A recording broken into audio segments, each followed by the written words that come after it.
আলুগুলো সুন্দর করে কেটে নিছি। এখন করব হচ্ছে স্লাইস, কারণ ফ্রেঞ্চ ফ্রাই বানাতে গেলে আলুগুলো সুন্দর করে কাটতে হবে। আগে কাটি, তারপরে দেখা হচ্ছে। আমি আলুগুলো এরকম কেটে নিছি, আর এগুলো কাটবো।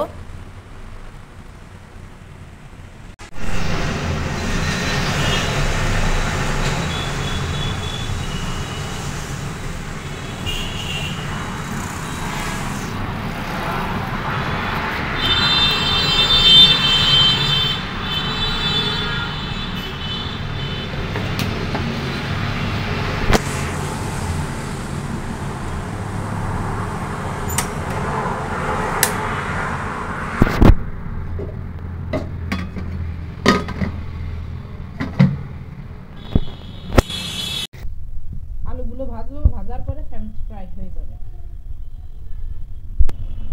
ফ্রেঞ্চ ফ্রাই কে কে পছন্দ করেন অবশ্যই কমেন্টে জানাবেন। দেখি আমার তেলটা গরম হয়েছে নাকি, দেখি গরম হয়েছে না। মোটামুটি হয়ে গেছে, এখন দিয়ে দিব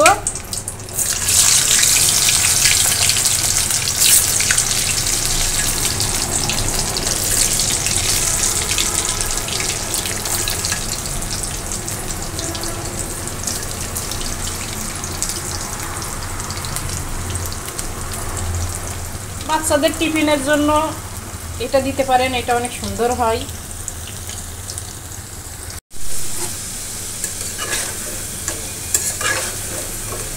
আলুগুলো যে মচমচ করে ভাজা হয়ে গেছে, রেডি হয়ে গেল আমার ফ্রেঞ্চ ফ্রাই। এখন এটা নামাবো। অনেক মচমচ হয়েছে দেখেন।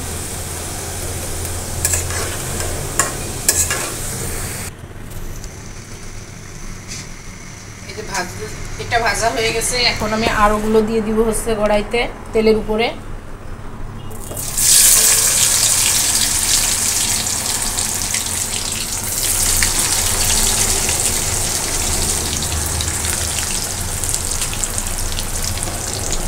তেলের উপরে প্রথম নাড়া যাবে না, কারণ একটু শক্ত হওয়া পর্যন্ত রাখবো, তারপর হচ্ছে আমি একটু নাড়া দিব।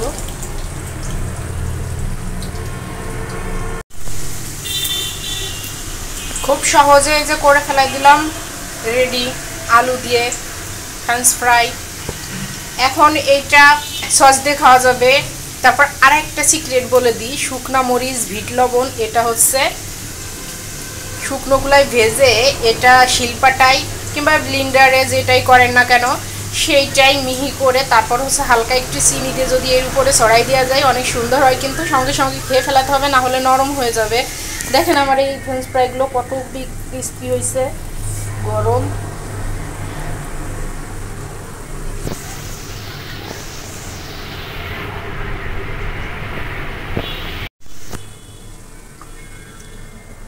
আজকে আমার ছেলের জন্য টিফিন রেডি করছি।